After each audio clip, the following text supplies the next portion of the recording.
Bonjour à tous et bienvenue dans le 12-13 Provence-Alpes. Dans le journal de midi, nous verrons que les services de réanimation reçoivent davantage de patients atteints de Covid, mais pratiquent des soins moins lourds. Ici maintenant, la Société nationale des secours en mer, Camille Bossart et Malik Harouche ont suivi l'équipe SNSM de Carreau. En toute situation, ils sont prêts à nous secourir la nuit, lorsque la mer est déchaînée. Et pourtant, ces hommes et ces femmes ne sont pas payés pour ce travail.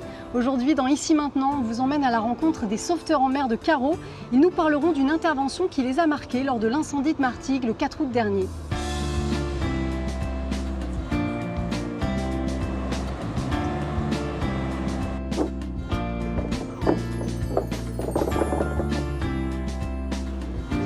Bonjour Jean-Michel. Salut Camille, tu vas bien? Ça va? Bienvenue à bord du canot Toutan 073 de la SNSM de Carreau. Donc c'est le plus gros canot de la SNSM. On va faire un petit entraînement avec tout le reste de l'équipage. 26 sauveteurs en mer bénévoles se relaient jour et nuit à Carreau pour partir en intervention.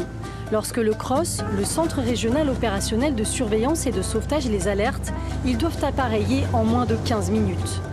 Les entraînements sur leur temps libre font partie de leur quotidien.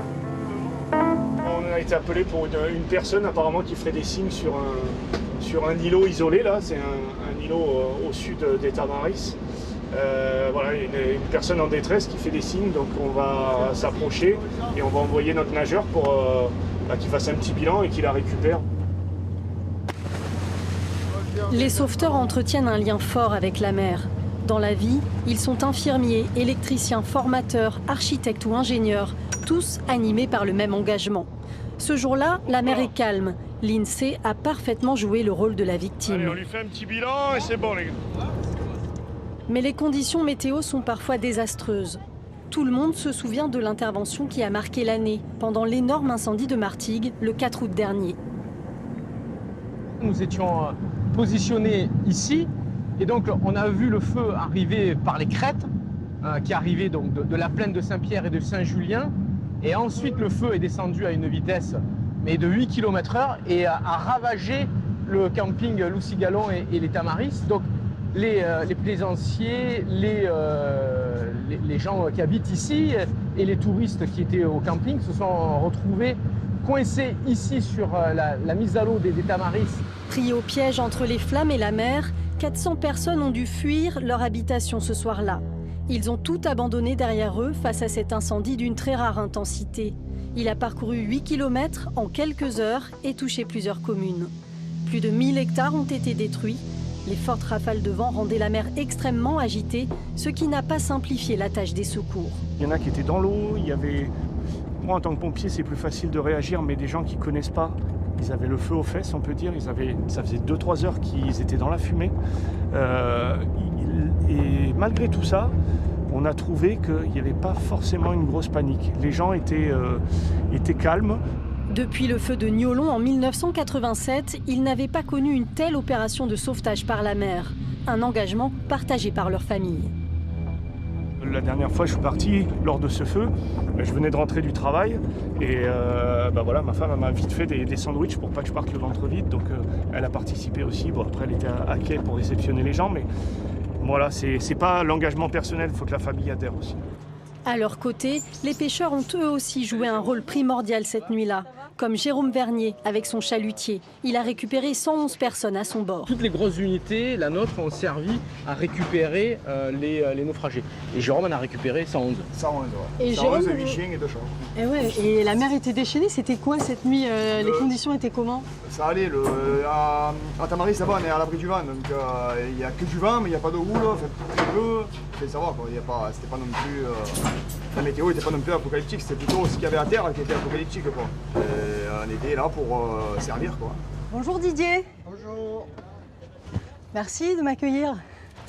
Alors cette nuit du 4 août, vous avez pris une dizaine de personnes? Oui, j'ai pris 8 petits en bas âge et très petits, de 4-5 ans jusqu'à 10 ans, voilà, avec des adultes. Voilà.